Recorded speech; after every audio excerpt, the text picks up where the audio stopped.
নমস্কাৰ বিহেত আবাতৰিতে মই আবুল বাছাৰ ৰূপীহাটৰ এজন BA পাছ আদৰ্শ খেতিয়ক। আজি কম এজন শিক্ষিত আৰু আদৰ্শ খেতিয়কৰ কথা, যাৰ স্বাৱলম্বীৰ কথা শুনিলে চমকি উঠিব আপুনিও। এইজন হ'ল ৰূপীহাটৰ কাছাকটি গাঁৱৰ ইছমাইল হুছেইন। এইজন ইছমাইল হুছেইনে BA পাছ হৈও খেতি বাতি কৰি নিজৰ স্বাৱলম্বিতা পথ বিচাৰি উলিয়াইছে। তেওঁ নিজৰ বাৰীৰ পিছফালে বিভিন্ন ধৰণৰ চব্জি খেতি যেনে ভাত কেৰেলা, ৰঙালাও, বেঙেনা, জিকাকে ধৰি বহুতো চব্জি উক্ত ফচল কৰি নিজে খোৱাৰ লগতো বজাৰত বিক্ৰী কৰি চলাই আছে জীৱন নিৰ্বাহ।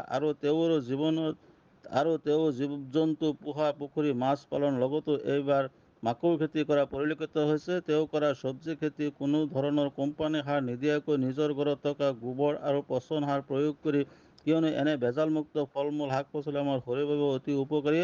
আপুনি এজন শিক্ষিত হৈ খেতি-বাতি কৰা লাজ পাইছে নেকি? তেতিয়া উদাহৰণস্বৰূপে চাওক ইছমাইল হুছেইনক।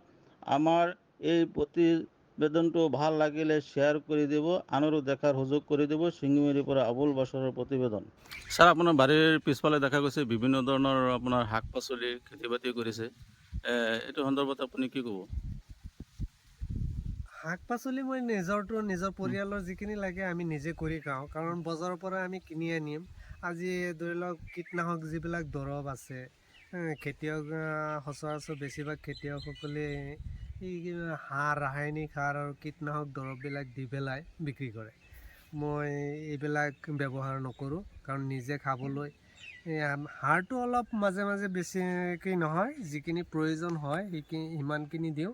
আৰু কীটনাশক দৰৱবিলাক মই ব্যৱহাৰ নকৰোঁ, কাৰণ মই এনে নিজে আপুনি মানে নিজৰ ঘৰত যিটো আপোনাৰ গৰুৰ গোবৰৰ পৰা হয় জৈৱিক সাৰ, সেইবিলাক দিয়ে না? সেইবিলাকে বেছিকৈ দিওঁ। আৰু এইবিলাক চব্জি কৰি খালে আপোনাৰ বেমাৰ আজাৰটোতো কম হ'ব। সেইটো কাৰণে আপোনাৰ বাৰীৰ পিছফালে আমি দেখিবলৈ পাইছোঁ আপুনি লাও খেতি কৰিছে, তাৰপিছত আপোনাৰ ডেঙা আছে, তাৰপিছত আপোনাৰ বেঙেনা আছে। আপুনি বিভিন্ন ধৰণৰ মানে যিবিলাক মানে আছে, চব্জি আছে, এইবিলাক আপুনি নিজেই কৰি খায় না? যিটো ছিজনত যিটো হয়, কোমোৰা আছে, যিটো ছিজনত যিটো হয়, সেইটো সকলোবিলাক মই নিজে লগাই বা নিজে তৈয়াৰ কৰি আমাৰ পৰিয়ালৰ কাৰণে আমি নিজে তৈয়াৰ কৰি আমি খাওঁ। ছাৰ, শুনা পাইছে আপুনি বহুত দিন আগতে মানে গ্ৰেজুৱেশ্যন লৈছে। আপুনি এজন বহুত পুৰণা শিক্ষিত মানুহ। আপুনি কিমান চনত গ্ৰেজুৱেশ্যন লৈছিল? 1995। আপোনাৰ নামটো কি ছাৰ? মহম্মদ ইছমাইল। আপোনাৰ দেউতা? মুছলেহুদ্দিন আহমেদ। আপোনাৰ গাঁৱটো? কাছাকটি। হয়, আপুনি দেখা পাইছোঁ যে চৰকাৰী চাকৰি কৰা নাই, কিন্তু এজন আদৰ্শ খেতিয়ক ৰূপে নিজৰ পৰিয়ালটো পোহপাল কৰিছে। আৰু বৰ্তমান যিবিলাক শিক্ষিত নিবনুৱা ঘৰত বহি আছে, এইবিলাকক কি ক'ব? নাই, সেইটো ধৰি লওক চাকৰিৰ ওপৰতেই নহয়। যদি আপুনি ধৰি লওক খেতি বাতি কৰিও পৰিয়ালক লৈ পেলাই জীয়াইটো থাকিব লাগিব, খাব লাগিব। প্ৰত্যেকেই যদি চেষ্টা কৰে আৰু বজাৰত আমি কিনি খোৱাতকৈ ভাল। আপোনাৰ চব্জিবিলাক নিজে নিজে কৰি খালেই ভাল না? হয়। মানে অলপ কষ্ট হ'লেও মানে খোৱাটো ভাল আৰু বেমাৰ আজাৰৰ পৰাও মুক্ত হ'ব না? বেমাৰ আজাৰ ধৰি লওক মই সচৰাচৰ মেডিচিনো ব্যৱহাৰ নকৰোঁ।